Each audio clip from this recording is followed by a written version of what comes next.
Light at the end of the tunnel, the journey out of senior depression.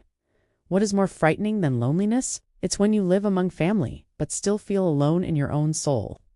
We often think of depression as an illness of the young, but in reality, it's an invisible shadow that can haunt anyone, especially older adults. It is a silent pain that many people endure.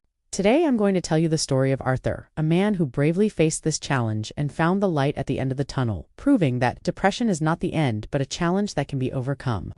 Arthur, a retired man, was once the pillar of a large family. After his wife passed away, a great emptiness fell over his life. At first he tried to keep busy, but then he gradually lost his joy. His old hobbies like gardening and reading no longer appealed to him. He just wanted to sit quietly, staring blankly into space. He felt useless, a burden to his children even though they were always supportive.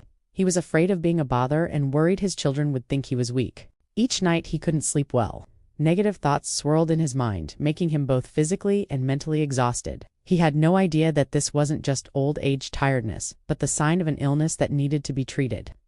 Arthur drifted silently by each day. His children noticed he was quieter and sadder, but they thought it was just because he was lonely. They would often say, "Just try harder," or "Why don't you go out?"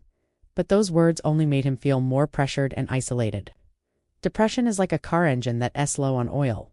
It doesn't work well, not because it's lazy, but because it's missing a crucial substance. Similarly, depression is due to an imbalance of brain chemicals, a biological issue that needs to be addressed. After many months, Arthur's youngest daughter, who was very perceptive, realized that her father's change was more than just sadness. She sat down, held his hand, and said, "Dad, are you feeling very sad? I think you should talk to a professional." At first, Arthur refused. He thought seeing a therapist was a sign of being crazy. But seeing his daughter's sincerity, he agreed. It was a courageous decision, a step into the unknown. Arthur went to see a mental health professional. Instead of judging, the professional listened to him patiently. For the first time in years, he was able to talk about all his feelings, fears, and the emptiness inside.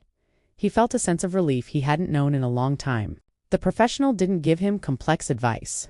Instead, he was encouraged to start with small steps. Each day, he just had to walk for 15 minutes. Though it was difficult at first, he persevered. Gradually, he found joy again in the classical music he used to love. The biggest change came from his family. After the professional explained depression to them, his children learned to listen and understand. They no longer urged him to try harder, but instead offered concrete actions. They would walk with him, listen to music with him, or simply sit down and ask him what he wanted to talk about. That love and understanding became the most powerful medicine. Arthur's story isn't just about finding a hobby. It's about liberation. He freed himself from feeling useless and from fear.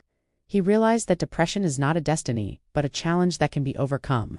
He proved that you don't have to be a hero to win. You just have to be brave enough to seek help. Depression is not the end. It is a treatable illness. Just a small step, a story that is heard, and an authentic community are the most effective medicine. If this video touched your heart, please give it a like and subscribe to the channel, so you won't miss our next healing stories and health secrets. Let's sow hope together.